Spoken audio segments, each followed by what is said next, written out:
बीमारियां बढ़ रही हैं, और आप जिला प्रशासन की ओर इस तरीके की जांच और सलाह के लिए कैसे प्रेरित करेंगे? हम वैक्सीनेशन करा लेते हैं तो वो प्रिवेंटिव।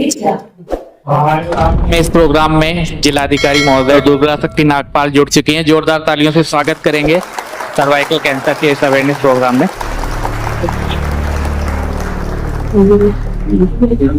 सभी स्कूलों में एक छोटा सा बहुत सरल शब्दों में हिंदी में एक पीपीटी तैयार किया जाए या पैम्पलेट तैयार किया जाए और उसको डिस्ट्रीब्यूट किया जाए सभी स्कूल्स में। जो ये सर्वाइकल कैंसर है, ये बहुत ही ट्रीटेबल प्रिवेंटेबल कैंसर है। उसकी एक प्रिवेंटेबल वैक्सीन आती है और इंग्लिश की एक कहावत है कि great movements have small beginnings. तो आज की इस स्मॉल बिगिनिंग से एक बहुत बड़ा मूवमेंट उजागर होने जा रहा है। Thanks to all of you.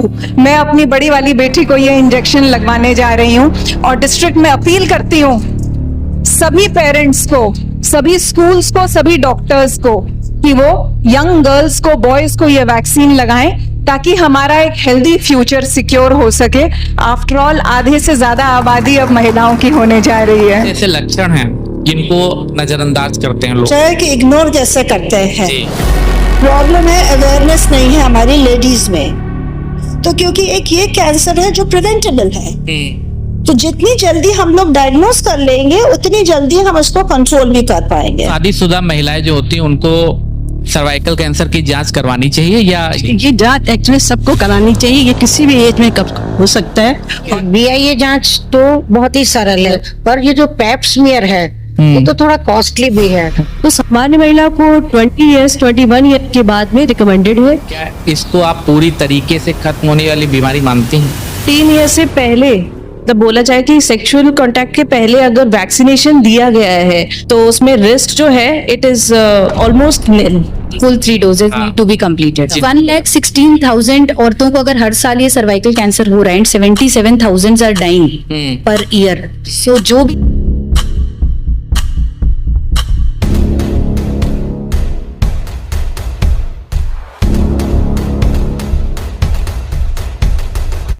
सबके लिए जोरदार तालियों से एक बार हैप्पी डॉक्टर्स डे।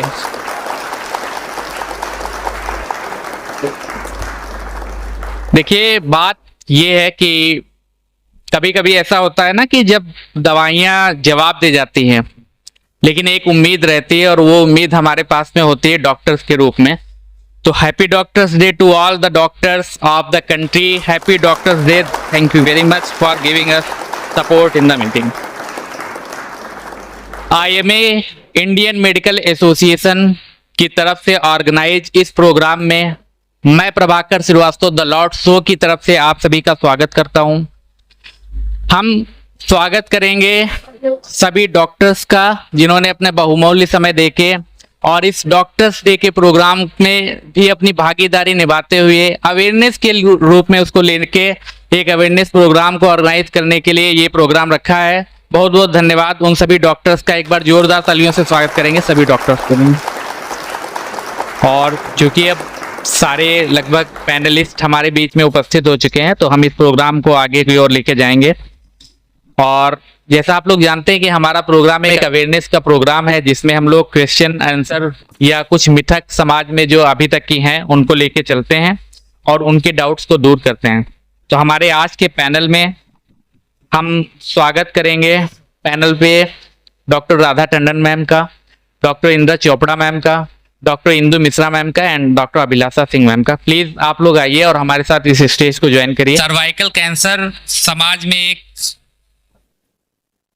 ऐसा टॉपिक है जिसपे शायद उतनी ज्यादा बात नहीं की गई है जिससे इसमें अवेयरनेस बढ़ सके।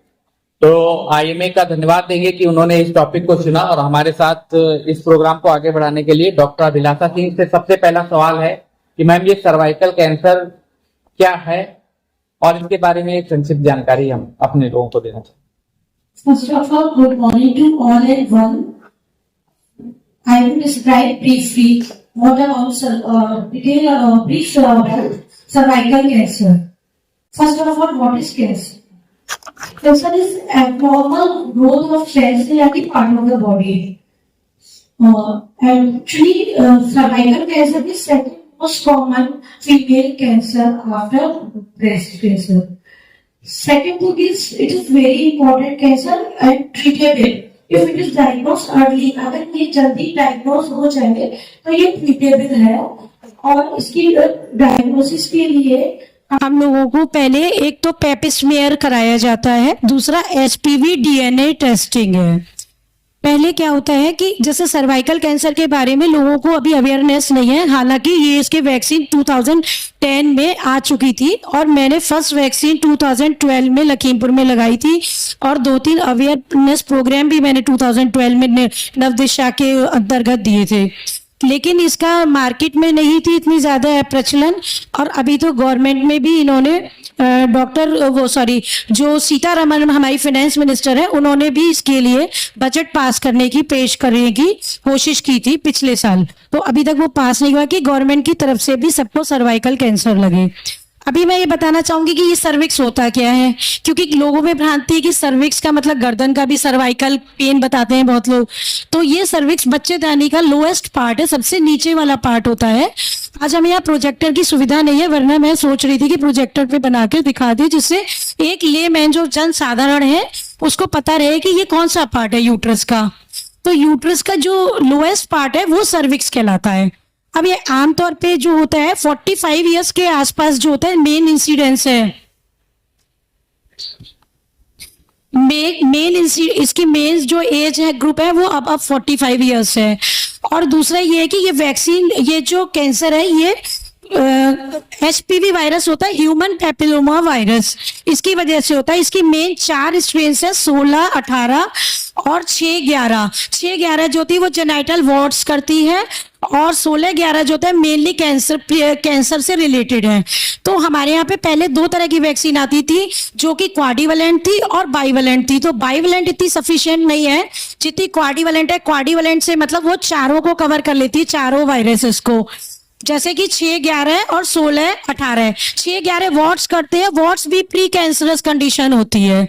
इसके अलावा किन किन केसेस में आपको मतलब कैसे पता चलेगा प्रिवेंशन मतलब बचाव के लिए, एक तो वैक्सीन है, लेकिन वैक्सीन से पहले हमें पता होना चाहिए। पेशेंट आते हैं, मोस्ट कॉमन ओपीडी कंप्लेन होती है एक वाइट डिस्चार्ज, या उनको पोस्ट क्वाइटल ब्लीडिंग होती है, मतलब संबंध के रिलेशन के बाद ब्लीडिंग होती है, पेन होता है। इन कंडीशंस में ज्यादा चांसेस होते हैं कि आपको सर्वाइकल कैंसर से प्रिवेंट करना होगा अपने आप को। ये नहीं है कि अगर ये सब में सिम्टम्स है जिनमें भी, तो उनको कैंसर हो ही गया। कई बार पेशेंट मेरे पास आती है ये डरती हुई कि भाई मेरे को सफेद पानी आ रहा है, कहीं कैंसर तो नहीं हो जाएगा। लेकिन ये वैक्सीन के वाइट डिस्चार्ज में भी बहुत अच्छा रोल है। 2 वैक्सीन की डोज के बाद एकदम ड्रास्टिक चेंजेस आता है, पेशेंट बिल्कुल ठीक हो जाता है। और इसके अलावा इसके जो केसेस है मतलब कॉमनली मिलती है, जैसे कि आपकी जैसे अनहाइजीनिक कंडीशंस है या इम्यूनो कम्प्रोमाइज है, जैसे कि एड्स है, HIV एड्स है, या हेपेटाइटिस बी है, या फिर कोई और कमजोरी वाली वो है immuno compromise patient. General weakness नहीं कि मेरे को कमी हो रही है, चक्कर आ रहे तो मुझे कैंसर हो सकता है, ऐसा नहीं है। इसके अलावा जैसे जल्दी शादी हो जाती है, या आपके मतलब मल्टीपल प्रेगनेंसी है, कई प्रेगनेंसी है, या मल्टीपल पार्टनर्स है, जैसे कई प्रेगनेंसी होने पे चांसेस ये होता है कि जो यूट्रस होता है उसका टीयर हो जाता है, टॉर्न एंड टीयर होता है। जितनी डिलीवरी होती है नॉर्मल, उसमें सर्वाइकल इंजरी के चांसेस होते हैं। तो जितने ज्यादा नंबर ऑफ डिलीवरीज होंगी, सर्विक्स उतनी कमजोर हो जाती है। तो वहां पे जो होता साइट ऑफ इंजरी है, जहाँ पे हमेशा बैक्टीरिया वायरस का एक प्रोन एरिया बन जाता है, जिसको सर्वाइकल इरोजन्स कहते हैं। तो वो जो है उसको उन पेशेंट्स में ज्यादा चांसेस होते हैं। ठीक मैम, और जो अगला सवाल है हमारा वो डॉक्टर इंद्रा चोपड़ा मैम से है कि मैम ये जो HIV पॉजिटिव महिलाएं हैं उनमें जो सर्वाइकल की दिक्कत होती है, तो उसमें क्या ज्यादा रिस्क होता है? HIV जो पेशेंट्स हैं, महिलाएं हैं, उनमें क्या सर्वाइकल कैंसर का रिस्क ज्यादा रहता है? हाँ, क्योंकि जितने भी ये HIV पेशेंट रहते हैं ये इम्यूनो कम्प्रोमाइज रहते हैं, माने इनकी इम्यूनिटी बहुत कम होती है, इसलिए इसमें कोई भी इन्फेक्शन बहुत जल्दी ही कैचअप हो जाएगा। तो उसमें एक सर्वाइकल कैंसर भी है कि वो भी उसको मतलब होने के चांसेस मतलब नॉर्मल से ज्यादा हो जाता है। जी, में ज्यादा रिस्क रखता है इस चीज का। रिस्क होता है। इसी के बीच में हम डॉक्टर ज्योति मेहरोत्रा जो कि सीएमएस हैं उनको ज्वाइन कराना चाहेंगे स्टेज पे। प्लीज मैम, जोरदार तालियों से स्वागत करेंगे मैम का।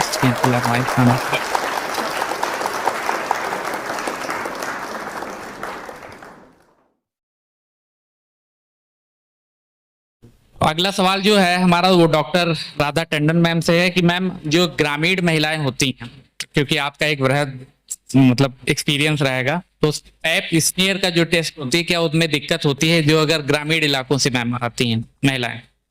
Please ma'am. देखिए, मेरा जो प्रैक्टिकल ये एक्सपीरियंस है कि ज्यादातर डायग्नोसिस आप अगर पर स्पेकुलम एग्जामिनेशन करें, जो डेली रूटीन में हम लोगों के पास पेशेंट आते हैं, actually cervical erosion it is not the erosion, the cervix जो इंफ्रावेजाइनल पोर्शन यूट्राइन पोर्शन होता है, इंफ्रावेजाइनल वो स्क्वेमस सेल्स होता है, और एंडो सर्विक्स होता है कॉलमनर सेल। जब कॉलमनर सेल्स उसके ऊपर आ जाती है स्क्वेमस सेल के ऊपर, तो उसको सर्वाइकल इरोजन कहते हैं। और most of the cervical erosion जो है वो देखने से, विजुअलाइजेशन से ही ज्यादा पता चल सकता है। मतलब आपका विजुअलाइजेशन अगर सर्वाइकल इरोजन है तो आप एज ए रूटीन तो पैप स्मीयर जरूर करवाइए, पर उसके बाद है most of the cervical 50% cervical erosion healed by cervical cautery. पहले हम लोग अपना स्टूडेंट लाइफ में कॉटरी करते थे, इलेक्ट्रिक कॉटरी करते थे, पर nowadays we are doing the cryo में फ्रीज कर देते हैं। उसके बाद वहां पर हेल्दी टिश्यू आ जाता है, ग्रेनुलेशन टिश्यू हील करके हेल्दी स्क्वेमस सेल्स जो है मतलब बिल्कुल नॉर्मल सर्वाइकल इरोजन हो जाता है। तो ये एक तो पहला बार पॉइंट ये। अच्छा, गांव में क्योंकि लेडी डॉक्टर की there is very shortage of lady doctor, तो जो पैरामेडिकल वर्कर्स हैं उनको ट्रेन करना चाहिए कि पर स्पेकुलम एग्जामिनेशन करें। अगला सवाल डॉक्टर इंदु मिश्रा मैम से है कि मैम जैसे कुछ पेशेंट क्या जो महिलाएं होती है वो सोचते हैं कि हमारे में कोई लक्षण ऐसा नहीं दिख रहा है, तो क्या जांच वाकई में करानी भी चाहिए कि नहीं करानी चाहिए? आप इसके बारे में क्या सोचते हैं? हाँ, अक्सर ऐसे ही होता है। महिलाओं को अगर कोई भी लक्षण नहीं हो तो वो अपने को बचती हैं, वो कहते हैं हमें तो कोई परेशानी नहीं, हम ये सब जांचें क्यों करें। फिर भी हम उनका एग्जामिनेशन करके उनको सलाह देते हैं कि ये जांच कराने से कोई बुराई नहीं है, इससे तुम्हारा ही भला होगा, और उनको सब जगह ट्रीटमेंट देके और पैप स्मीयर की एडवाइस करते हैं। अगर उनको रिपीटेड PID हो रहा है, बार बार इन्फेक्शन हो रहा है जो कि ट्रीटमेंट से इम्प्रूव, तो हम उनको एडवाइस करते हैं कि आप जो पैप स्मीयर कराइए, उससे उसकी जांच हो जाइए। अगर वो पैप स्मीयर भी नेगेटिव होता है उसके बाद भी हम उनको हर 3 साल में कहते हैं पैप स्मीयर कराइए, उसी से आपका कंफर्म हो गया, और उसके बाद फिर और जांचेंगे। हर 3 साल में पैप स्मीयर टेस्ट कराना जरूरी है। डॉक्टर ज्योति मेहरोत्रा हमारे साथ में हैं। मैम, आपसे जानना चाहेंगे कि सर्वाइकल कैंसर के कौन से ऐसे लक्षण हैं जिनको नजरअंदाज करते हैं लोग, अक्सर महिलाएं? लक्षण अगर हम जानना चाहें। अच्छा, happy doctors days to all of you first of all, that is why we are here. और जो इन्होंने बहुत ही रेलेवेंट क्वेश्चन पूछा है कि इग्नोर कैसे करते हैं। प्रॉब्लम है अवेयरनेस नहीं है हमारी लेडीज में, और उसको मामूली समझ लेते हैं कि वाइट डिस्चार्ज हो रहा है। इससे सबसे ज्यादा है जो बहुत कॉमन है लेडीज में भी और लड़कियों में भी आजकल, वाइट डिस्चार्ज सब बड़े कॉमन सिम्टम है, पर उसको कोई तवज्जो नहीं देते लोग। उसी को यदि हम लोग देख लें और अवेयरनेस फैला दे लड़कियों में भी और औरतों में भी, और इससे शर्माए ना, और यदि नहीं भी है कोई लक्षण तब भी जो आजकल का स्ट्रेस एंड जो प्रॉब्लम है, सबकी इम्यूनिटी भी कम हो रही है, तो इट शुड बी मैंडेटरी कि 35 के बाद सब लोग अपनी जांचें कराएं। बिल्कुल। और कोई भी यदि अनयूजुअल पेन हो रहा है, रिपीटेड UTI हो रहा है, जो बहुत कॉमन सिम्टम्स हैं, उसको यदि 2 बार आपने ट्रीटमेंट लिया है और आराम नहीं आ रहा है, तो दिमाग में एक बार रखना चाहिए कि हमें सर्वाइकल कैंसर भी रूल आउट करा लेना चाहिए। और उसके लिए बहुत इजी टेस्ट है जो बहुत अवेलेबल है, और अभी गवर्नमेंट हॉस्पिटल में भी पैप स्मीयर की तो सुविधा हम लोग जल्दी शुरू करने वाले हैं, पर वाया टेस्ट है जो OPD बेसिस पे हम लोग कर रहे हैं, उससे हम लोग को एक अंदाजा लग जाएगा जी। तो आपके माध्यम से हम ये कहना चाहते हैं कि आप लोग ये अवेयरनेस दे सकते हैं, यदि कुछ प्रॉब्लम है तो डिस्ट्रिक्ट हॉस्पिटल पे वाया टेस्ट, और अब हम लोगों ने सारे डॉक्टर्स जितने भी पेरिफेरी में हैं सबको ट्रेन कर दिया वाया टेस्ट के लिए। स्क्रीनिंग हम लोगों की बहुत अच्छी हो जाएगी, तो तो क्योंकि एक ये कैंसर है जो प्रिवेंटेबल है, तो जितनी जल्दी हम लोग डायग्नोस कर लेंगे उतनी जल्दी हम उसको कंट्रोल भी कर पाएंगे। ये बहुत बड़ी बात मैम ने बोली कि ये एक वो कैंसर है जिसको हम लोग क्योर कर सकते हैं, एकमात्र ऐसा कैंसर है जिसको क्योर किया जाता है। जोरदार तालियां बजाएंगे इस सेंटेंस के लिए। और जो अगला सवाल है वो डॉक्टर इंद्र चोपड़ा मैम से है कि मैम अगर एक पेशेंट में सर्वाइकल कैंसर की पुष्टि हो जाती है तो आप उसको क्या सलाह देती हैं, क्योंकि कैंसर तो नाम ज्यादा बड़ा हो गया है आज की डेट में, तो पूछना चाहेंगे आपसे। यदि किसी पेशेंट में कैंसर की इन्वेस्टिगेशन के दौरान पुष्टि हो जाती कि हाँ उसको कैंसर है, पर ये जरूरी है देखना कि वो किस स्टेज में है, स्टेज 1, 2, 3, 4। यदि अभी बिल्कुल अर्ली स्टेज में है तो उसके लिए अलग ट्रीटमेंट दिया जाएगा, और यदि ज्यादा स्टेज हो गया तो उसको ऑपरेशन है, रेडियोथेरेपी है, जो भी है कैंसर वाले हॉस्पिटल उसको रेफर करके उसको बोलेंगे कि वहां जाए और अपना प्रॉपर ट्रीटमेंट करे। तो बहुत जल्दी ट्रीटमेंट हो गया है तो जैसे जस्ट पता ही चला कि इसमें प्री कैंसरस है या कैंसर शुरू होता है, तो बहुत सारे ऐसे मेथड है, जैसे सर्विक्स का छोटा सा टुकड़ा निकाल देना, कोनाइजेशन कहते हैं, या कभी कभी थोड़ा सा ही फैला उसमें भी हम मरीज को कह देते हैं कि भाई बच्चेदानी ही निकाल दी जाए, उसके साथ में ओवरी और फेलोपियन ट्यूब भी निकाल दी जाए यदि उसकी फैमिली कंप्लीट है तो। नहीं भी कंप्लीट है तो कोशिश ये करते हैं कि भाई उसको ऑपरेशन के द्वारा इस हिस्से को पूरा निकाल दिया जाए, जिससे कि उसकी आगे की लाइफ ठीक रहे और स्प्रेड ना हो। Thank you very much ma'am. और जो अगला सवाल है वो हमारा वैक्सीन से लेके है। डॉक्टर अभिलाषा सिंह मैम आपसे जानना चाहेंगे कि HPV वैक्सीन कितने प्रकार की होती है, वैक्सीन के बारे में आपसे पूछना चाहेंगे। थैंक्स। HPV वैक्सीन क्वाड्रिवलेंट और बाइवलेंट होती है। आजकल 2 कंपनी आती हैं, एक गार्डासिल देती है और एक सर्वरैक देती है। अभी सर्वरैक वालों ने भी रिसेंटली क्वाड्रिवलेंट वैक्सीन प्रोवाइड कराना शुरू कर दिया है। और इसके अलावा एक आजकल जो लेटेस्ट 3 इयर्स से वो है गार्डासिल 9, जो कि 9 वैलेंट नैनोवैलेंट होती है। वो 9 डिसीजेस को, 9 कैंसरस और प्री कैंसरस डिसीज को कवर करती है। ये मेल्स, आप लोगों को शायद पता नहीं होगा कि मेल्स के लिए भी वैक्सीन है ये, जो कि ओरोफेरेंजियल कैंसर वैक्सीन जो गार्डासिल 9 है वो ओरोफेरेंजियल कैंसर को और एनोरेक्टल कैंसर को, पेनाइल कैंसर को कवर करती है। इसके अलावा प्री कैंसरस कंडीशंस को करती है। और गार्डासिल 9 फीमेल्स में भी आती है, जो कि 9 कैंसर्स को कवर करती है फीमेल्स में भी। ओरोफेरेंजियल है, वल्वा, वेजाइना, सर्विक्स और एनोरेक्टल रीजन।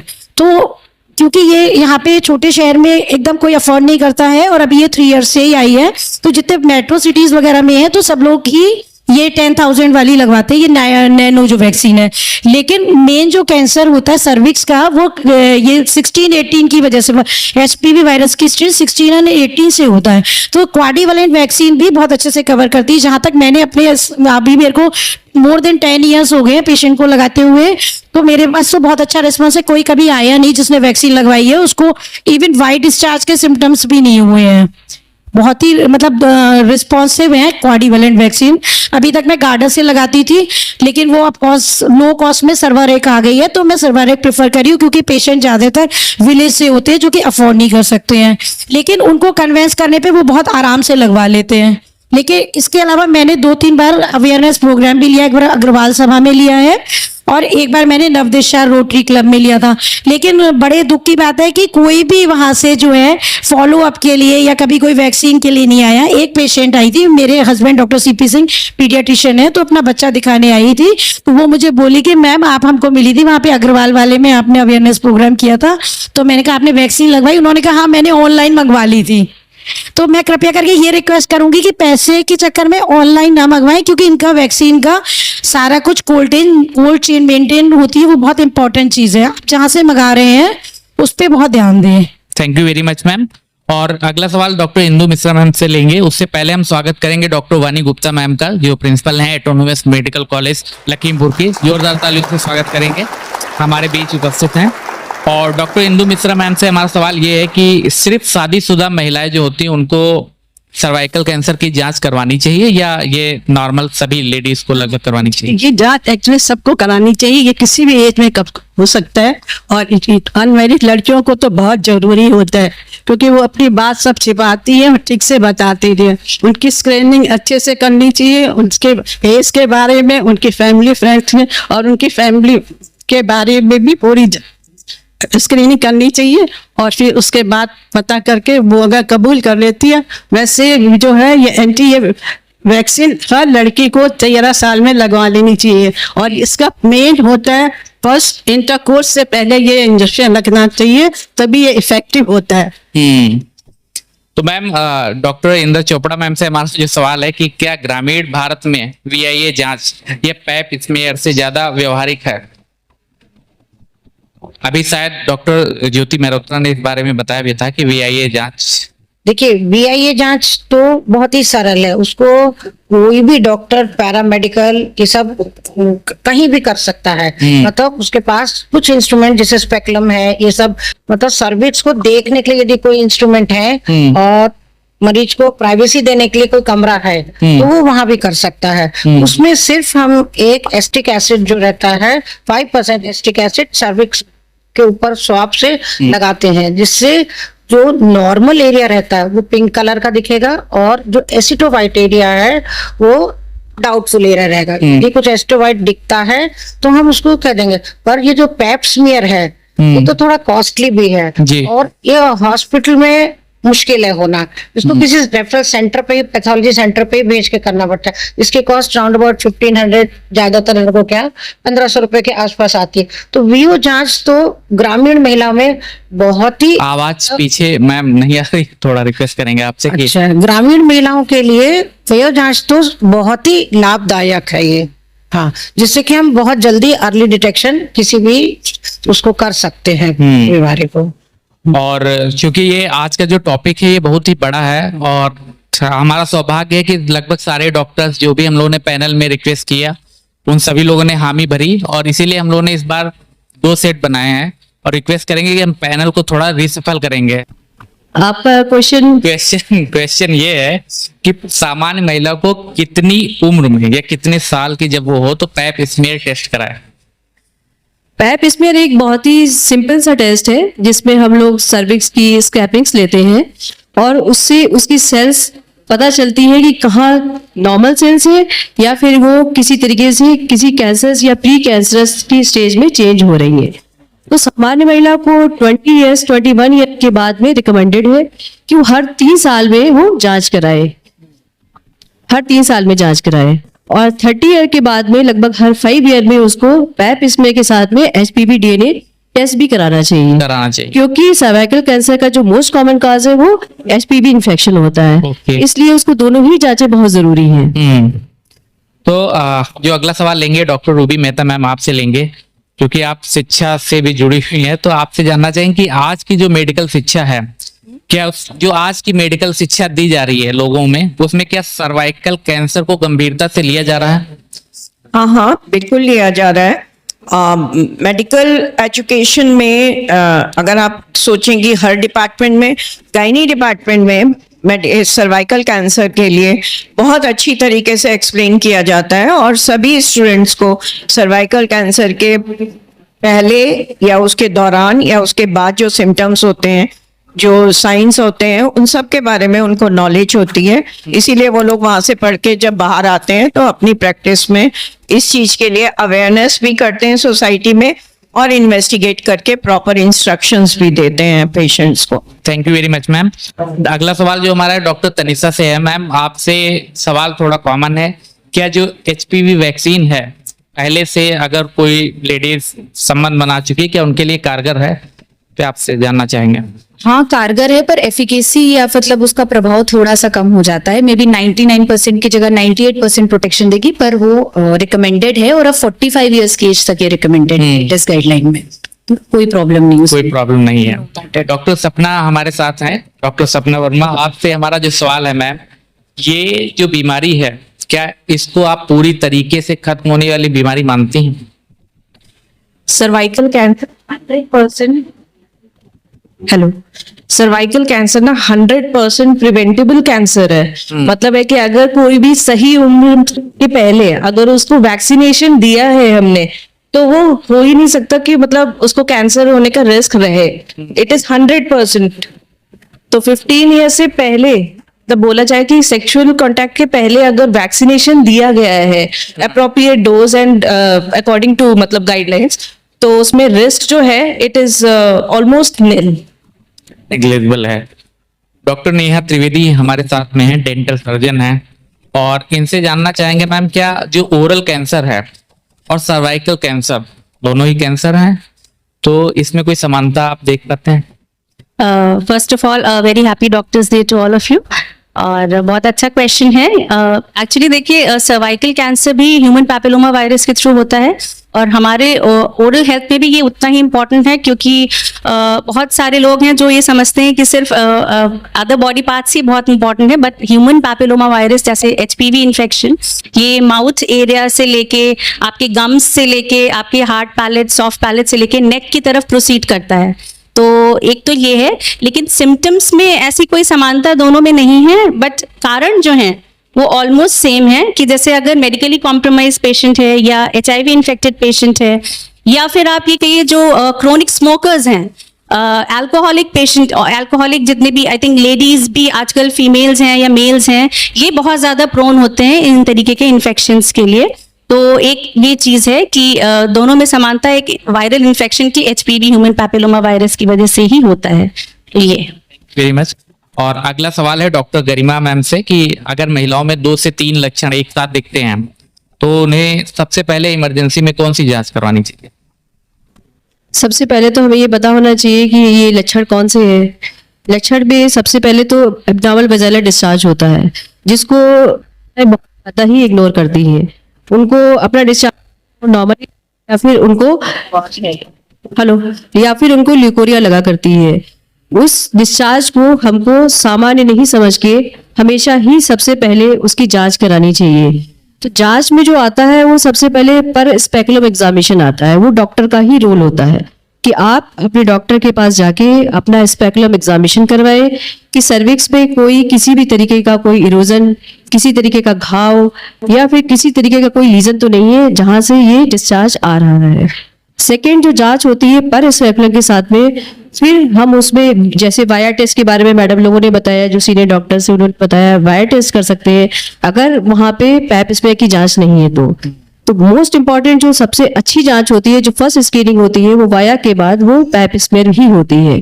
और अगर वो पैप स्मेयर के साथ में अगर एचपीवी भी डिटेक्ट हो जाए तो बहुत अच्छी स्क्रीनिंग हो जाती है। तो जो रिकमेंडेड है वो pap smear plus HPV DNA testing, ये सबसे पहली जांच रिकमेंडेड है। उसके बाद अगर उसमें कुछ पॉजिटिव आता है या कोई एबनॉर्मल सेल्स आती हैं, तब नेक्स्ट उसमें हम बायोप्सी करते हैं। बायोप्सी में आपको प्री कैंसरस है, कैंसरस है, एग्जैक्ट कैंसर है, स्टेजिंग है, उसकी आपको जांच से पता चल जाता है। Thank you very much ma'am. एक डॉक्टर होने के नाते अपनी जिंदगी में इस विषय को लेके जो आप सबसे जरूरी काम करना चाहते हैं वो क्या है? अगर आप मेरे से ये पूछेंगे बीइंग ए डॉक्टर मैं क्या कराना चाहती हूँ, तो नॉट ओनली अ डॉक्टर, एक सोशल वर्कर के हिसाब से भी हमारे ये जितने भी वैक्सीन आए हैं उसकी एज है 9 से लेकर के 24 इयर्स तक। तो हम ये चाहते हैं कि सोसाइटी में जितने भी लड़कियों के विद्यालय हैं, जितने भी इस तरीके के इंस्टीट्यूशंस हैं, वहाँ पर हम लोगों को एक अवेयरनेस प्रोग्राम चलाना चाहिए जिससे टाइमली वैक्सीन लिया जा सके। अगर टाइमली वैक्सीन नहीं लिया, आप 34 साल के हो गए और आपका सर्वाइकल कैंसर डायग्नोज हो गया, तब उस वैक्सीन की कोई वैल्यू नहीं है। ओके। और प्रिकॉशनरी 40 पे भी वैक्सीन लग रहा है, 45 पे भी लग रहा है, 38 पे भी लग रहा है, that is all useless according to the medical science, क्योंकि इसकी एक टाइम लिमिट है कि उस समय ही वैक्सीन देना चाहिए। तो यंग लड़कियों के लिए दिस इज वेरी इंपॉर्टेंट। जब हो गई बीमारी तो कोई फायदा नहीं। और हम तो ये चाहेंगे कि गवर्नमेंट ऑफ इंडिया और मेडिकल फ्रेटर्निटी मिल करके, जैसे पोलियो उन्मूलन प्रोग्राम चल रहा है, जैसे अंधता निवारण प्रोग्राम चल रहा है, इस तरीके से सर्वाइकल कैंसर के लिए भी प्रोग्राम चलाना चाहिए। और लड़कियों में, उनके पेरेंट्स में अवेयरनेस होनी चाहिए कि किस टाइम पर वो वैक्सीन लें, तब उसका फायदा होगा। बिल्कुल मैम। तो ये आपकी बात हम कोशिश करेंगे दूर तक पहुंचाएंगे द लॉर्ड शो के माध्यम से। और अगला सवाल है डॉक्टर तनिषा मैम आपसे, क्या सिर्फ एक बार वैक्सीन लगवाने से लाइफ लॉन्ग प्रोटेक्शन मिलता है इस बीमारी से? अगर पूरा आपने कोर्स किया है, मतलब जैसे कि आजकल WHO रिकमेंडेशन है कि अगर लड़की एडोलसेंट है तो 2 डोजेस में भी कंप्लीट हो जाता है, स्पेशली गार्डासिल 9 जो कि मैंने खुद ने भी लगवाई, दैट इज गार्डासिल 9, थोड़ी कॉस्टली है, 2 डोज में भी कंप्लीट हो जाती है अगर आप फर्स्ट सेक्सुअल एक्टिविटी के पहले लें। अगर 1 डोज नहीं, फिर उसका पूरा कोर्स कंप्लीट करना है, और अगर आप 25 के बाद ले रहे हो तो 3 डोजेस आर रिकमेंडेड, जो पूरा कोर्स आपको करना पड़ेगा। तो 99% एफिकेसी है, that is a pretty good efficacy. 1 time नहीं, but full 3 doses need to be completed. जिंदगी की कोई गारंटी नहीं है, लेकिन गारंटी है ना। हाँ, गिर जाए बट लेकिन प्योर के लिए 1,16,000 औरतों को अगर हर साल ये सर्वाइकल कैंसर हो रहा है, 77,000 आर डाइंग पर ईयर, सो जो भी एफिकेसी है लेने। वेरी गुड है ना? तो इसके लिए हमको इसमें अच्छा, डॉक्टर सपना भी हमारे साथ में है कि अगर मेडिकल प्रैक्टिस में कुछ पेशेंट्स आते होंगे तो उनमें कौन सा आप मतलब शब्दों का चयन कैसे करते हैं जिसमें डायग्नोस हो गया कि इनको सर्वाइकल कैंसर है? बहुत कि ही महिलाएं डरे ना, डर एक चीज होती है। पहली चीज कि हमेशा पॉजिटिव वर्ड्स का इस्तेमाल करना चाहिए मरीज के रिस्पेक्ट में, और बहुत ही सकारात्मक सोच एक तरीके से रखनी चाहिए। अगर थोड़ा सा भी कुछ दिक्कत होती है या स्क्रीनिंग ही जैसे करनी है तो हम अगर सिंपल वर्ड्स में उसको एक्सप्लेन करें कि एक छोटा सा प्रोसीजर है या इसमें बहुत टाइम नहीं लगेगा, इसमें सिर्फ 2 मिनट का टाइम लगेगा, या जो भी उसके लैब रिजल्ट्स भी आते हैं तो हम एक्सप्लेन करें, उनकी लैंग्वेज में एक्सप्लेन करें उनको इजीली कि हाँ क्या दिक्कत है क्या नहीं है। तो मुझे लगता है कि ज्यादा आसानी से पेशेंट भी चीजों को समझेगा और फॉलो अप में भी इजीली आएगा। कहना चाहेंगे कि जो HPV संक्रमण है सिर्फ महिलाओं तक ही सीमित है या पुरुष भी इसकी चपेट में? वैक्सीनेशन की बात हो रही थी, इसीलिए कहा जाता है कि females and males I think दोनों को ही वैक्सीन लगाने के लिए अभी आजकल हम लोग प्रेरित करते हैं, क्योंकि पहले सिर्फ सर्वाइकल कैंसर के नाम पे सिर्फ फीमेल्स को लगाई जाती थी, लेकिन अब ऐसा नहीं है। एज ग्रुप सेम है, 9 to 11 ईयर्स से स्टार्ट होता है, 25 ईयर्स तक बोलते हैं कि वैक्सीनेशन कंप्लीट कर लें तो बेटर है, लेकिन जो नहीं करवाते हैं वो 45 ईयर्स तक भी जाते हैं, क्योंकि वही बात है कि प्रिवेंशन लेना जरूरी है। तो मेल एंड फीमेल दोनों के लिए ही इक्वली इंपॉर्टेंट है कि HPV इन्फेक्शन जो ह्यूमन पैपिलोमा वायरस जिसकी वजह से ये कैंसर्स होते हैं, चाहे वो ओरल कैंसर हो, ओरोफैरेंजियल कैंसर हो या सर्वाइकल कैंसर हो, सभी के बचाव के लिए हमें ये वैक्सीनेशन करवाना ही चाहिए, क्योंकि दोनों ही मेल फीमेल में इक्वली ये हो सकता है। Thank you very much ma'am. और डॉक्टर गरिमा मैम, आपसे जानना चाहेंगे कि अगर मासिक धर्म जो महिलाओं में है उसमें अगर अनियमितता देखी जाती है तो क्या सर्वाइकल की जांच करानी चाहिए? सर्वाइकल कैंसर की एक्चुअली जो सर्वाइकल जो वर्ड है ये 2 बार यूज होता है, ये किसी की गर्दन में दर्द हो रही है तब भी सर्वाइकल यूज करते हैं, है ना? तो वो और इसमें अलग क्या है ये आपसे जानना चाहेंगे, और इसके बाद जानना चाहेंगे कि जो मासिक धर्म में अनियमितता। सर्वाइकल वर्ड दोनों में ही यूज होता है, ये बात सही है, लेकिन जो बच्चेदानी का मुंह होता है उसको इसमें सर्विक्स कहते हैं, सर्विक्स होता है, इसीलिए इसका नाम जो है वो सर्वाइकल कैंसर जाना जाता है। और इरेगुलर ब्लीडिंग के लिए, अनियमितता के लिए सर्विक्स की जांच बहुत जरूरी है, क्योंकि जो महिलाओं में अनियमित रक्तस्राव है वो दोनों वजह से हो सकता है, या तो वो बच्चेदानी में अंदर की कमी की वजह से हो सकता है, या फिर वो सर्विक्स की कोई बीमारी की वजह से भी हो सकता है। तो जांच इसलिए भी जरूरी है कि हमको पता चाहिए कि ये सर्वाइकल ब्लीडिंग हो रही है या सर्विक्स की एबनॉर्मलिटी की वजह से हो रही है या यूट्रस की एबनॉर्मलिटी की वजह से हो रही है। यूट्रस की लाइनिंग्स में, एंडोमेट्रियम में अगर कोई दिक्कत है, अगर कोई मास है, अगर कोई लीजन है, पॉलिप है, उसकी वजह से भी जो है ब्लीडिंग हो सकती है। सेकेंड, सर्वाइकल कोई एबनॉर्मलिटी है, इरोजन है, एक्टोपियन है, उसकी वजह से भी ब्लीडिंग हो सकती है। तो ये डिफरेंशिएट करना बहुत जरूरी है कि ब्लीडिंग ये कहाँ से हो रही है और क्यों हो रही है। इसके लिए हम लोग सर्वाइकल स्क्रीनिंग के लिए का इस्तेमाल करते हैं, और अंदर की लाइनिंग के लिए ट्रांसवेजाइनल सोनोग्राफी का इस्तेमाल करते हैं। उससे बहुत बेटर रेजोल्यूशन होने की वजह से अंदर की बीमारियां बहुत आसानी से डिफरेंशिएट भी कर सकते हैं। Okay, thank you very much ma'am. और अगला जो सवाल लेंगे वो डॉक्टर रूबी मेहता मैम से लेंगे। क्या आप मानती हैं कि डॉक्टरों को भी समय समय पर सर्वाइकल की स्क्रीनिंग करवानी चाहिए? माइक हम चेंज।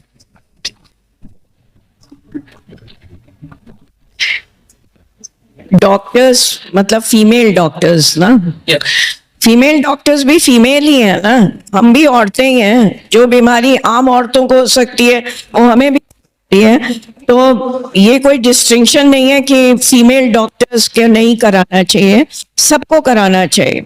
इसमें मैं बस एक बात ऐड करूंगी, यूजुअली क्या होता है कि कोरोना काल के बाद से ये चीज प्रैक्टिस में आई है कि हम लोग मरीजों से थोड़ा दूर रहते हैं। हम इतनी जल्दी उन्हें हर मरीज को लेटा के जैसे जांच होती थी वैसे अब नहीं करते हैं। ये थोड़ी सी एक कमी आई है कोरोना के बाद से, तो हम लोगों को करना चाहिए। दूसरी चीज, हमें सिर्फ मासिक धर्म की असीमितता से नहीं टेस्ट लेना चाहिए कि भाई कैंसर हो सकता है या नहीं। पानी की शिकायत और बैकेक, अगर सर्विक्स पे इन्फेक्शन है, सर्विक्स पे कोई भी पैथोलॉजी है तो लेडी को बैकेक होएगा, क्योंकि सब वो पीछे की तरफ से आनी सैक्रल से आने वाली जो नर्व्स हैं सर्विक्स पे, वही सर्विक्स पे जाती है। तो कोई भी पैथोलॉजी अगर सर्विक्स में होगी, आवाज आ रही है पीछे, कोई भी पैथोलॉजी अगर बच्चेदानी के मुंह पर होगी जिसको सर्विक्स कहा जाता है तो लेडी को बैकएक होगा। और आम तौर पे जो मरीज हमें शुरुआती दौर में मिलते हैं वो पानी की शिकायत और ल्यूकोरिया, सब एवरीबडी नोज की ल्यूकोरिया, पानी की शिकायत और backache, this is a very common complaints from the ladies and we should take it very seriously, क्योंकि उसी से ही हमें शुरुआती दौर का पता चल जाएगा। और जितनी जल्दी हम सर्वाइकल कैंसर को डिटेक्ट करेंगे हमें उसके post operative post treatment results अच्छे मिलेंगे।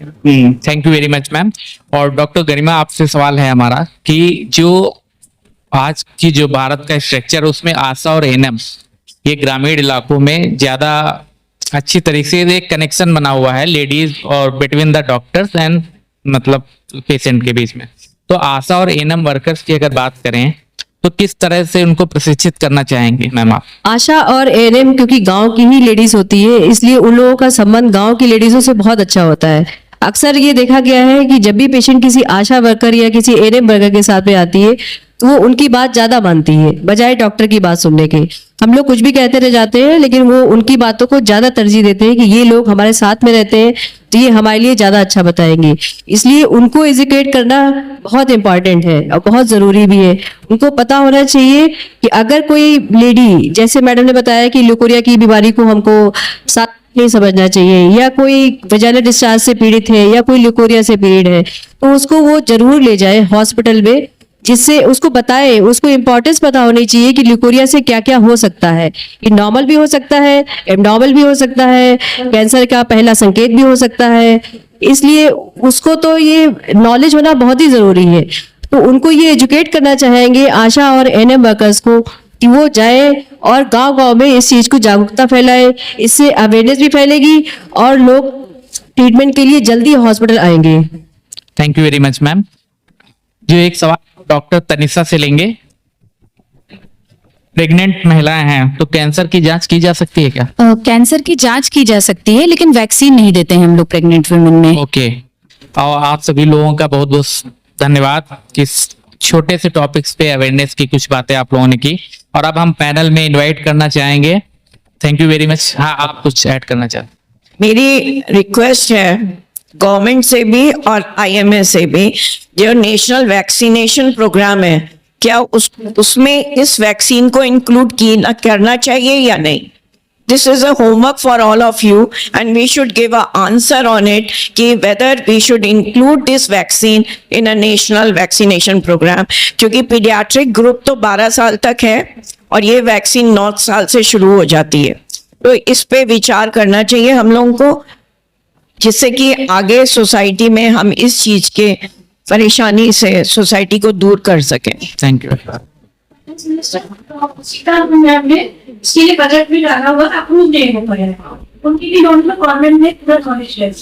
गवर्नमेंट इसके लिए प्रयास कर रही है कि सर्वाइकल कैंसर वैक्सीन को भी जो है वो गवर्नमेंट के प्रोग्राम में डाले। इसीलिए उन्होंने सर्वावैक को जो है को इनिशिएट किया है, उसको प्रोत्साहित किया है, क्योंकि वो कम पैसे की वैक्सीन है, लो कॉस्ट वैक्सीन है और वो बेसिकली वो सर्वाइकल कैंसर के प्रिवेंशन के लिए ही है। अदर स्टेन उसको नहीं इंक्लूड करते हैं, वो बेसिकली वो सर्वाइकल कैंसर के लिए ही है। इसलिए गवर्नमेंट भी इसी को ही प्रमोट कर रही है, जिससे इसकी कॉस्ट भी कम, काफी पहले से कम आ गई है। पहले ये लगभग 4,000 रुपए की थी, अब ये लगभग 2,000 के रुपए की है। हो सकता है कि आने वाले दिनों में इसकी cost. Thank you very much ma'am, thank you very much for panelist. और अब हम स्टेज पे इनवाइट करना चाहेंगे डॉक्टर वानी गुप्ता मैम को। Please ma'am join stage with us. Doctor Akhilesh Verma sir, doctor R K. Kohli sir, आप लोग आइए और हमारे साथ स्टेज ज्वाइन करिए। स्टेज पे आमंत्रित करना चाहेंगे IMA प्रेसिडेंट डॉक्टर अखिलेश खरे सर को भी। Thank you very much sir stage join करने के लिए। और जागरूकता की कमी के कारण बीमारियां बढ़ रही हैं, और आप जिला प्रशासन की ओर से लोगों में इस तरीके की जांच और सलाह के लिए कैसे प्रेरित करेंगे? आपसे हमारा सवाल।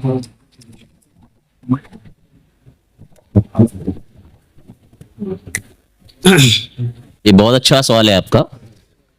हमारे यहाँ जो मेल पेशेंट हैं वो काफ़ी आते हैं, काफ़ी उसमें से जो ओरल पेशेंट भी होते हैं और अपनी सेक्सुअली प्रॉब्लम को भी लेके आते हैं। तो इस तरह की जो प्रॉब्लम है उसके लिए हमारे यहाँ एक ART सेंटर बना है एडोलसेंस, जिसमें हम लोग उनके काउंसलिंग करते हैं और काउंसलिंग करने के बाद उनको जिस तरफ संबंधित विभाग को भेज दिया जाता है। जैसे ओरल में है तो ओरल भेज दिया जाता है, अगर वो रेनल ऑर्गन से संबंधित होता है तो सर्जन के पास जाता है। और ये प्रोग्राम हमारे शासन द्वारा चलाया जा रहा है और ये बहुत अच्छा चल रहा है। इसमें लगभग हमारे महीने में कम से कम 300 से 400 मरीज जो हम लोग उनको गाइड करते हैं और कन्वर्ट करते हैं कि उनके सब जांचें जो हैं संबंधित हो जाएं।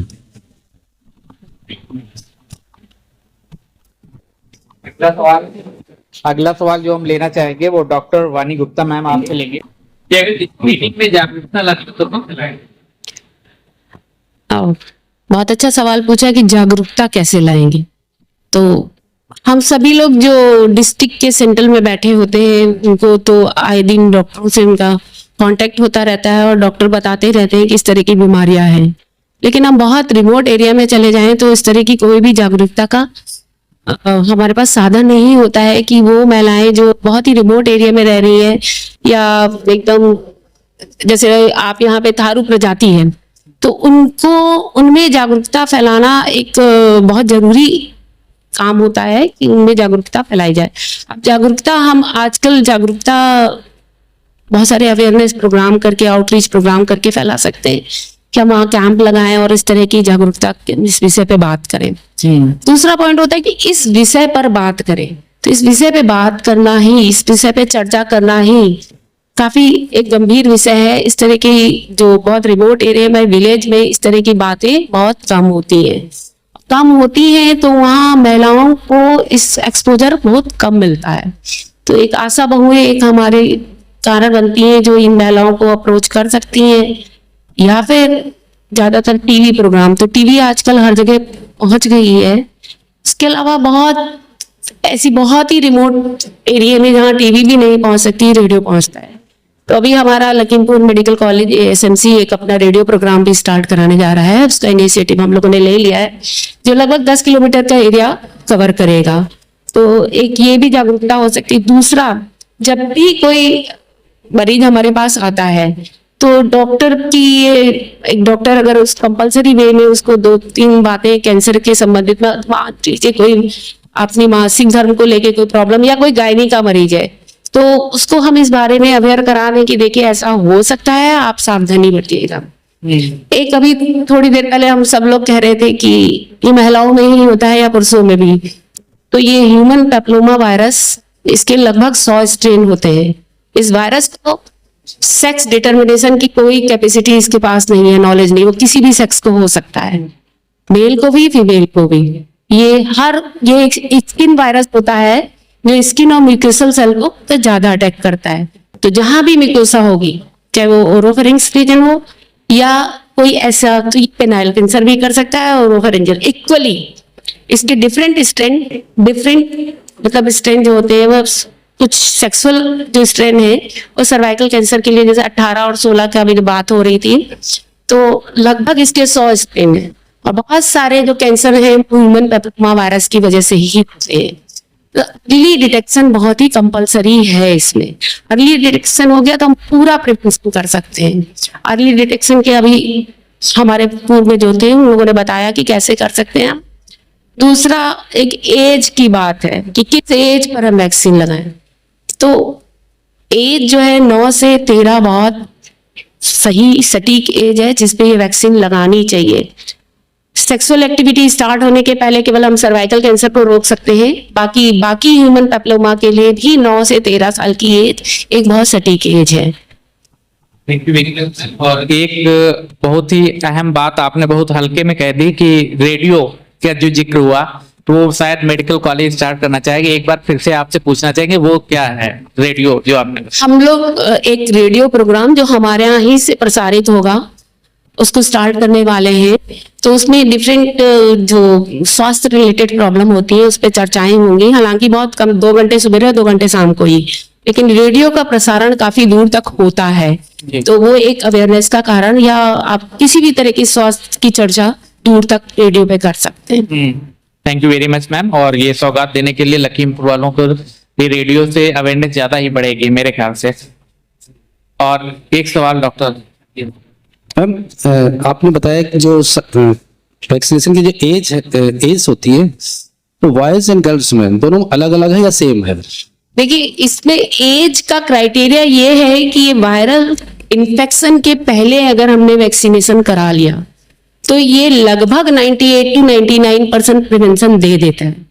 तो एज क्राइटेरिया ये 9 से 13 साल इसीलिए रखा गया है कि ये एज ऐसी होती है कि इसमें हमारी इम्यूनिटी बहुत अच्छी होती है, बच्चों की इम्यूनिटी कंपैरेटिवली अच्छी होती है। और दूसरा, सेक्सुअल एक्टिविटी भी हम इस एज पर स्टार्ट नहीं करते हैं, क्योंकि जनरली ये स्किन से स्किन कांटेक्ट, इन्फेक्टेड स्किन से अगर कांटेक्ट हो गया तो इस वायरस का इन्फेक्शन होता है।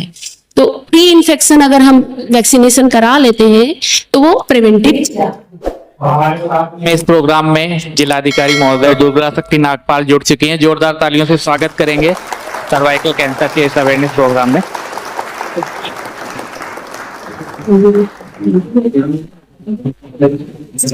प्लीज मैम आप कुछ बोल देंगे।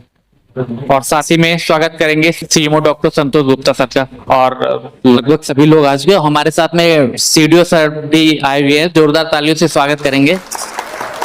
Thank you very much sir कि आप लोगों ने समय निकाला इस जागरूकता अभियान के लिए। हम इनवाइट करना चाहेंगे जिलाधिकारी महोदय डॉक्टर दुर्गा शक्ति नागपाल, सीडीओ सर और सीएमओ सर आइए और इस दीप प्रज्वलन के कार्यक्रम को आगे बढ़ाएं।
किस तरीके के बदलावों को देखती हैं, किन तरीके के प्रोग्राम्स को लेके?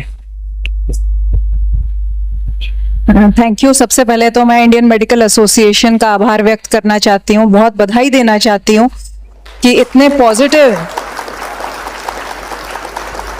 इतने इम्पोर्टेंट सब्जेक्ट पे आपने इस वर्कशॉप को ऑर्गेनाइज किया और इतने शुभ दिन पे ऑर्गेनाइज किया। आज यहाँ उपस्थित सभी डॉक्टर्स इन मेकिंग को मैं डॉक्टर्स डे की बहुत बहुत बधाई देना चाहती हूँ। देखिए सीडीओ साहब और मैं, हमने तो आसानी वाली पढ़ाई की है, जो इंजीनियरिंग की है, लेकिन जब हम यहाँ आए तो ये संचालक जी ने हमें कई बार डॉक्टर बोल के बुलाया। सो इट्स एक्चुअली थ्रिलिंग कि आपके नाम के आगे डॉक्टर लगना क्योंकि हमने हमेशा बचपन से देखा है कि सबसे मुश्किल पढ़ाई एक डॉक्टरी की ही होती है, और ये एक ऐसी पढ़ाई है जो कभी खत्म नहीं होती है, आजीवन चलती रहती है। So my salutations to all of you here, and मेरी बहुत सारी शुभकामनाएं कि आपके माध्यम से हम एक हेल्दी सोसाइटी का निर्माण कर सकें। हमारे समाज में रहने वाला एक एक बच्चा, एक एक यूथ, एक एक बुजुर्ग व्यक्ति अपने शरीर से फिजिकली और मेंटली हेल्दी महसूस कर सके, आप उसको सही नॉलेज दे सकें, सही ट्रीटमेंट दे सकें। सोसाइटी के विजन में आप सबकी सबसे ज्यादा भूमिका है। तो आपको आज की इस कार्यशाला और आज के दिवस के लिए एक बार फिर से बहुत बहुत बधाई। Very much, thank you very much ma'am. Brief introduction IMA के बारे में किया, इस प्रोग्राम को लेके दिए।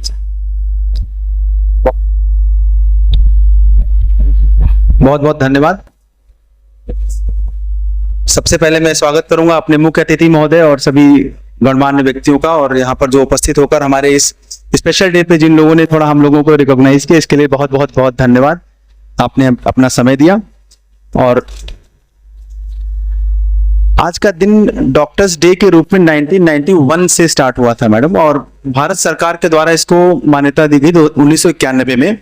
यह दिन एक महान चिकित्सक, स्वतंत्रता सेनानी, भारत रत्न प्राप्त डॉक्टर BC रॉय को समर्पित है।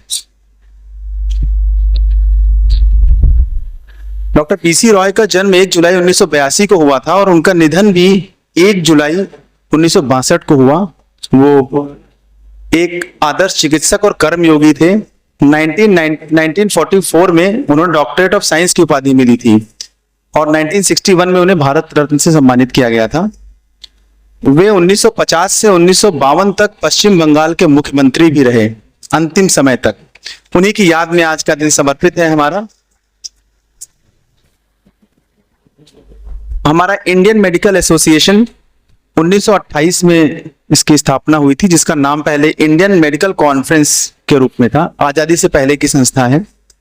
1930 में इसका नाम इंडियन मेडिकल एसोसिएशन रखा गया। इसका निर्माण doctor VC Roy, doctor GV Deshmukh और डॉक्टर कुमार शंकर रॉय जैसे महान विभूतियों द्वारा किया गया था। ये संगठन मैडम हमारे इंडिया का सबसे बड़ा संगठन है, जिसमें सभी डॉक्टर्स हमारे जो मॉडर्न मेडिसिन के हैं सब लोग उसमें मेंबर्स हैं। लगभग 3 लाख से अधिक एलोपैथिक डॉक्टर्स में हैं, जो निरंतर जन सेवा और चिकित्सकीय नैतिकता और शिक्षा सेवा के रूप में समाज में अपना योगदान देते रहते हैं। हमारा स्थानीय Indian Medical association Lakhimpur Kheri की शाखा है। यहाँ पर हमारे पास मोर देन 100 मेंबर्स अभी हैं, जो सारे मॉडर्न मेडिसिन में आते हैं, और हमारा नया मेडिकल कॉलेज खुलने से अभी मेंबर्स की संख्या बढ़ रही है। और मैडम हम लोग पूरे वर्ष इस प्रकार के प्रोग्राम करते आए हैं। हम लोगों ने थायराइड डे पे, वर्ल्ड हेल्थ डे पे अलग अलग रूप में इस प्रोग्राम को डिजाइन किया था। और इसका जो हमारा मेन मोटो है, चूंकि बढ़ती जनरेशन के अनुसार सभी लोग एक डिजिटल युग में जी रहे हैं, सभी लोगों को रील, मोबाइल, फेसबुक चाहिए, तो हम लोग वहां पहुंचने के लिए इन प्रोग्राम्स की छोटी छोटी क्लिप्स लेते हैं मैडम, जो हम लोग डिस्ट्रीब्यूट करते हैं। जैसे आज के प्रोग्राम में हमारे सब हमारी वो मैडम लोग आई थी, इसमें जो इंपॉर्टेंट पॉइंट्स होंगे वो एडिट करके हम लोग आपकी अनुमति से आपका भी हम लोग इसमें सर्कुलेट करेंगे मैडम। तो इसके लिए बहुत बहुत धन्यवाद आप यहाँ आई। और अब मैं अपने कार्यक्रम को आगे बढ़ाना चाहेंगे। हम लोग हमारे पास उपस्थित हैं कुछ स्टूडेंट्स, जैसा कि हम लोगों ने पिछली बार भी स्टार्ट किया था जिला गौरव सम्मान। इसमें कुछ स्टूडेंट्स जो ASMC लखीमपुर मेडिकल कॉलेज में हमारे सिलेक्ट हुए थे लास्ट ईयर, और कुछ लोग, एक स्टूडेंट हमारे बहराइच में भी हुए हैं। तो इन लोगों को भी हम लोगों ने मैडम बुलाया है, अगर आप अनुमति दें तो इनकी। हाँ, लखीमपुर के। जी मैडम, जी मैडम। तो ऐसा करो मैडम, तो आगे बिठा करके। और हम लोग मैडम एक छोटा सा प्रेजेंटेशन या कह सकते हैं आज के प्रोग्राम में जो हमारा एक समरी है वो आपको प्रेजेंट करना चाहेंगे, कृपया अगर आप अनुमति दें। क्योंकि प्रोजेक्टर आगे लगा है मैम, इसलिए आपको थोड़ा कस देना है। पहले सपाना, हाँ ठीक है मैम, थैंक यू मैम। सब बच्चों को बुलाया जी मैम।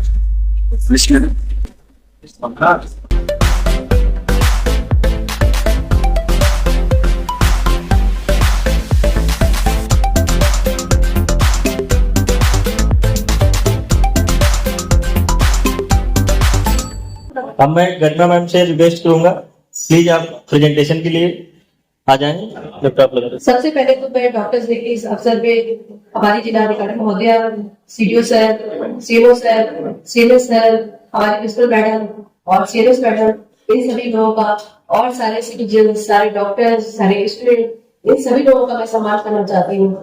और इस आईबी की तरफ से ये जो इनिशिएटिव किया गया है, जो प्रोग्राम चलाया गया है, इसको मैं आगे बढ़ाते हुए इस टॉपिक पे कुछ मैडम को ब्रीफ करना चाहते हैं। तो जो ये सर्वाइकल कैंसर प्रिवेंशन प्रोग्राम है, इसका जो फॉक्सी इनिशिएटिव है, जो गायनेकोलॉजिस्ट फोरम है इंडिया की, उसने इसको एक नाम दिया है 2 टीके जिंदगी के। सर्वाइकल कैंसर प्रिवेंशन के लिए 2 टीके जिंदगी के। सर्वाइकल कैंसर ए प्रिवेंटेबल स्ट्रेटजी, ए प्रिवेंटेबल ट्रेजेडी, क्योंकि सर्वाइकल कैंसर एक ऐसा कैंसर है जिसको हम लोग प्रिवेंट कर सकते हैं बाकायदा स्क्रीनिंग से और जागरूकता से। इन सब चीजों से हम इसको बचा सकते हैं। इसलिए ये बहुत इंपॉर्टेंट चीज है कि हम इस पे बात करें और अवेयरनेस प्रोग्राम करें। अब परिचय, ओवरव्यू। सर्वाइकल कैंसर एक मोस्ट कॉमन कैंसर है। फर्स्ट कैंसर ब्रेस्ट कैंसर का आता है और second is the cervical cancer. In India accounts for 1/4 of the cervical cases and deaths worldwide. HPV is the most common cause of the cervical cancer. जो अभी तक चीजों में पता चला है या अभी तक की स्टडीज में आया है कि ह्यूमन पैपिलोमा वायरस एक सेक्सुअली ट्रांसमिटेड डिजीज है जो इसका मोस्ट कॉमन कॉज होता है। सर्वाइकल कैंसर के अलावा और भी कैंसर कॉज करता है, जैसे कि vaginal, vulval, genital warts, oropharyngeal cancer, male में भी कैंसर, पेनाइल कैंसर वगैरह भी कॉज करता है। जेंडर्स दोनों ही अफेक्ट कर सकते हैं, लेकिन वुमेन ज्यादा रिस्क पे होती है। 90% वुमेन ज्यादा रिस्क होती है, 2% मेल रिस्क पे होते हैं। कोई भी एज नहीं होती है इसके लिए। At what age? No age at which all boys and girls are uninfected with oncogenic HPV types. Women हमेशा ही रिस्क पे रहती है, क्योंकि वुमेन हमेशा वियर एंड टियर के स्टेज में होती है, सेक्सुअल कांटेक्ट होता है, इसलिए उसका सर्विक्स हमेशा ही प्रॉन होता है इन चीजों में। रिस्क फैक्टर्स क्या क्या होते हैं? जल्दी मैरिज हो जाना, या फिर जो है इरेगुलर ब्लीडिंग होना, मल्टीपल सेक्सुअल पार्टनर्स होना, HPV इन्फेक्शन होना, smoking and other causes. Natural infection भी पेशेंट को होता रहता है। नेचुरल HPV इन्फेक्शन सबको ही होता है लगभग, लेकिन वैक्सीनेशन से उसकी डोज हायर एंटीबॉडी रिस्पांस की वजह से वैक्सीनेशन को प्रेफर किया जाता है। प्रिवेंशन स्ट्रेटेजीज में स्क्रीनिंग और वैक्सीनेशन दोनों ही आते हैं।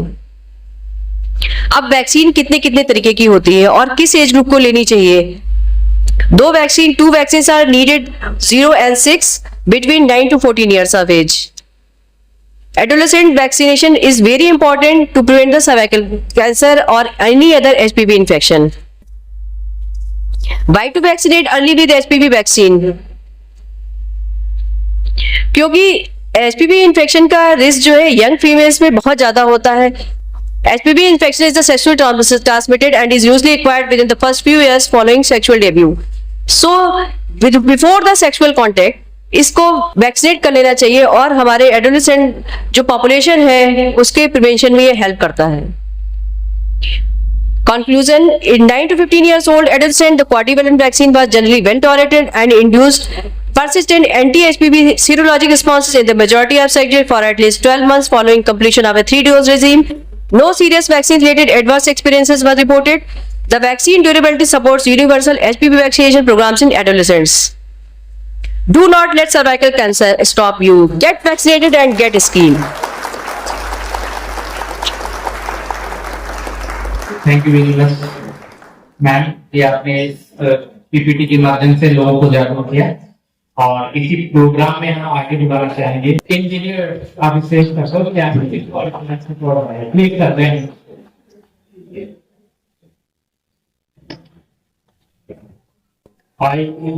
लखीमपुर खीरी के तत्वाधान में आज हम सर्वाइकल कैंसर अवेयरनेस प्रोग्राम में हमारे बीच में मुख्य अतिथि के तौर पे आदरणीय जिलाधिकारी महोदय, सीएमओ साहब, CMS madam, principal madam, CMS doctor Kohli और आईएमए लखीमपुर खीरी के सभी सम्मानित सदस्यगण। जैसा हमने देखा कि ये जो कैंसर है ये सेकंड मोस्ट प्रेवलेंट कैंसर है आफ्टर द ब्रेस्ट कैंसर, और ये जो अफेक्टेड एज ग्रुप है वो बहुत कम उम्र वाले बच्चे बच्चियां हैं, और इसका वैक्सीनेशन का भी जो एज है वो 14 इयर्स तक का है। इसमें मेरा सजेशन ये रहेगा, चूंकि मैम अभी हमने पीपीटी देखा है, तो हम अपने जितने भी गवर्नमेंट स्कूल के बच्चे बच्चियां हैं, एक अभियान के तौर पर सभी स्कूलों में एक छोटा सा बहुत सरल शब्दों में हिंदी में एक पीपीटी तैयार किया जाए या पैम्पलेट तैयार किया जाए और उसको डिस्ट्रीब्यूट किया जाए सभी स्कूल्स में। तो इससे क्या हो सकता है कि जो हम अभी अवेयरनेस की बात जो कर रहे हैं वो इस हॉल तक सीमित ना रहे, ये गांव के हर एक कोने तक, हर एक बच्चे तक पहुंच जाए और वो इसके वैक्सीनेशन के नीड को समझ सके। एट द सेम टाइम, जैसा अभी जो डॉक्टर मैडम ने प्रेजेंटेशन दे रही थी, उन्होंने कहा कि इसके जो सिम्टम्स हैं वो बहुत कॉमन है और कई बार जो हम ये सिम्टम्स को कंफ्यूज कर जाते हैं, क्योंकि ये जो एज है वो ट्रांजिशन का एज होता है, बच्चियों में ये ट्रांजिशन का एज होता है, तो उसमें उनको ये कंफ्यूजन ना हो कि ये नॉर्मल है या ये एक सिम्टम है जो सर्वाइकल कैंसर का हो। मेरा ये मानना है कि सिर्फ वहीं तक सीमित न रहे, ये मेल्स को भी इक्वली पार्टिसिपेंट होना है, उनको भी समझना है कि आपके घर में आपके बच्चियां या आपके जो बेटर हाफ हैं, अगर उनमें अगर इस तरह का कोई सिम्टम है तो उनको जितना जल्दी से जल्दी आइडेंटिफाई किया जाए, उनके टेस्ट स्क्रीनिंग हो और उसका जो क्योर के जो मैकेनिज्म है उसको फॉलो किया जाए। जैसा अभी कहा गया कि बेस्ट तरीका यही है कि प्रिवेंशन हो, प्रिवेंशन का एकमात्र तरीका है कि वैक्सीनेशन हो। तो वैक्सीनेशन को लेकर के अवेयरनेस प्लस ओवरऑल जो सर्वाइकल कैंसर है उसके बारे में लोगों को पता हो। इनफैक्ट मैम आज से स्कूल सभी खुले ही हैं, तो ये आज डिस्कस करके हम इसको सभी not just the government school but even the private schools में भी इसको हम लेकर के जाएं और सभी बच्चियों तक लेकर के जाएं। मैं फिर से सभी डॉक्टर्स को डॉक्टर्स डे की ढेर सारी शुभकामनाएं देता हूं, प्लस जो Indian Medical association Lakhimpur Kheri को भी बहुत बहुत धन्यवाद देता हूं कि इतना सेंसिटिव टॉपिक पे आप आज ने वर्कशॉप डिस्कशन का आयोजन किया है। बहुत बहुत धन्यवाद। Thank you very much sir. आज के इस शुभ अवसर पर यहाँ उपस्थित जिले के मुख्य विकास अधिकारी श्री अभिषेक कुमार जी, हमारे जनपद के सीएमओ साहब डॉक्टर संतोष गुप्ता, हमारे मेडिकल कॉलेज की प्रिंसिपल साहिबा डॉक्टर वानी, हमारे दोनों सीएमएस साहिबान डॉक्टर कोहली, डॉक्टर ज्योति, यहाँ उपस्थित इंडियन मेडिकल एसोसिएशन के सभी सम्मानित सदस्य, मेडिकल कॉलेज के सभी भावी डॉक्टर्स, स्टूडेंट्स, मीडिया और सभी अतिथिगण। जैसा कि हमने प्रेजेंटेशन में देखा और सीडीओ साहब को भी सुना, जो ये सर्वाइकल कैंसर है ये बहुत ही ट्रीटेबल प्रिवेंटेबल कैंसर है।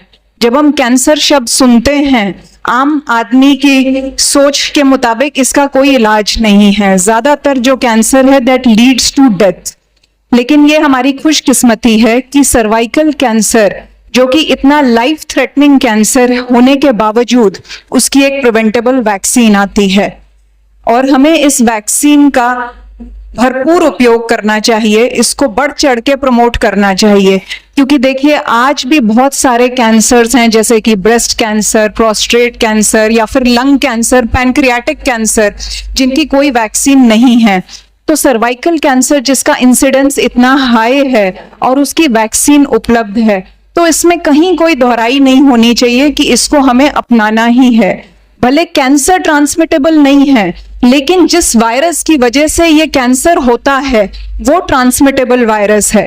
तो अगर लड़कों को भी ये वैक्सीन लगेगी तो ये डिजीज, ये वायरस ट्रांसमिट नहीं होगा एंड नेचुरली जो इस वायरस की वजह से सर्वाइकल कैंसर होता है वो भी नहीं होगा। कुछ सालों पहले ये वैक्सीन लगभग 6,000 रुपए की आती थी और इसकी 3 डोजेज लगानी पड़ती थी, और ये बहुत अच्छी बात है कि लगभग 8 से 10 साल में ही इसका प्राइस 1/3 हो चुका है। अब ये सिर्फ 2,500 रुपए के आसपास लगती है इफ आई एम राइट, और इसकी 2 ही डोजेज लगती हैं। तो पहले अगर किसी को 18,000 रुपए खर्च करने पड़ते थे, तो अब उसको सिर्फ 5,000 रुपए खर्च करने हैं। इनफैक्ट मैं ये भी अपील करना चाहूंगी कि आने वाले दिनों में साइंटिस्ट और बाकी लोग, स्टार्टअप्स, यंग लोग इस वैक्सीन पे काम करें और इसका दाम और ज्यादा कम हो सके। यहाँ डॉक्टर गरिमा ने अपनी स्लाइड में दिखाया कि ग्लोबली लगभग 6 लाख लोगों को सर्वाइकल कैंसर हुआ, जिसमें मोर देन 50% लोगों की डेथ हो गई, नियरली 3.5 लाख वुमेन की। इसी प्रकार इंडिया में लगभग 1.25 लाख लोगों को ये हुआ और मोर देन 65% लोगों की डेथ हो गई। ये सिर्फ 1 साल का आंकड़ा है, लेकिन मुझे ताज्जुब इस बात का है कि जहां पूरे देश में 1.25 लाख लोगों को, वुमेन को सर्वाइकल कैंसर हो रहा है, वहीं उत्तर प्रदेश में सबसे ज्यादा इसका इंसिडेंस है, लगभग 60,000, मतलब मोर देन 50%। भारत का 50% एक तरफ और उत्तर प्रदेश एक तरफ। जितना पूरे भारत में सर्वाइकल कैंसर हो रहा है महिलाओं को, उतना ही अकेले उत्तर प्रदेश में हो रहा है और मोर देन 50% महिलाएं अपनी जान गंवा देती हैं। तो जैसा सीडीओ साहब ने कहा कि लखीमपुर खीरी से बेहतर जनपद नहीं हो सकता इस कार्यशाला को करने के लिए, तो मेरा भी यही मानना है कि उत्तर प्रदेश का सबसे बड़ा जनपद होने के नाते लखीमपुर खीरी एक बहुत ही अच्छी शुरुआत की है इंडियन मेडिकल एसोसिएशन ने। और इंग्लिश की एक कहावत है कि great movements have small beginnings. तो आज की इस स्मॉल बिगिनिंग से एक बहुत बड़ा मूवमेंट उजागर होने जा रहा है। जैसे सीडीओ साहब ने कहा कि हम इस मूवमेंट को स्कूलों में लेकर के जाएंगे, सरकारी स्कूलों में बच्चों को अवेयर करेंगे, उनके माता पिता को अवेयर करेंगे, प्राइवेट स्कूल्स में स्कूल का जो सिस्टम है उसके बीच इस चीज को पेनिट्रेट करेंगे कि इस वैक्सीन की कितनी ज्यादा जरूरत है। और मुझे विश्वास है कि जब इतनी ज्यादा संख्या में लोगों को अवेयरनेस होगी, लोग आगे आएंगे वैक्सीन लगाने, तो निश्चित रूप से इस वैक्सीन का दाम भी कम होगा। और आज जो डॉक्टर्स यहाँ उपस्थित हैं, मेरा आपसे विशेष आग्रह है कि आपके यहाँ जितने भी लोग आए, आप उनको जरूर इस वैक्सीन के बारे में बताएं। मैं अपना पर्सनल उदाहरण बताती हूँ कि डॉक्टर मनोज जब मुझसे लास्ट वीक मिलने आए तो उन्होंने कहा कि ऐसी वर्कशॉप हम करने जा रहे हैं, and you will not believe, मेरी 10 साल की बेटी है, मैंने उसको अभी तक ये वैक्सीन नहीं लगवाई थी, क्योंकि मेरे जो पीडियाट्रिशियन हैं उन्होंने ये कहा कि अभी 9 साल, 10 साल, 11 साल आप कभी भी इसको लगा लीजिए। But when I spoke to him about it, जब मैंने इसके बारे में पढ़ा तो मुझे पता लगा कि जितना जल्दी इसको लगवाया जाए उतना अच्छा है।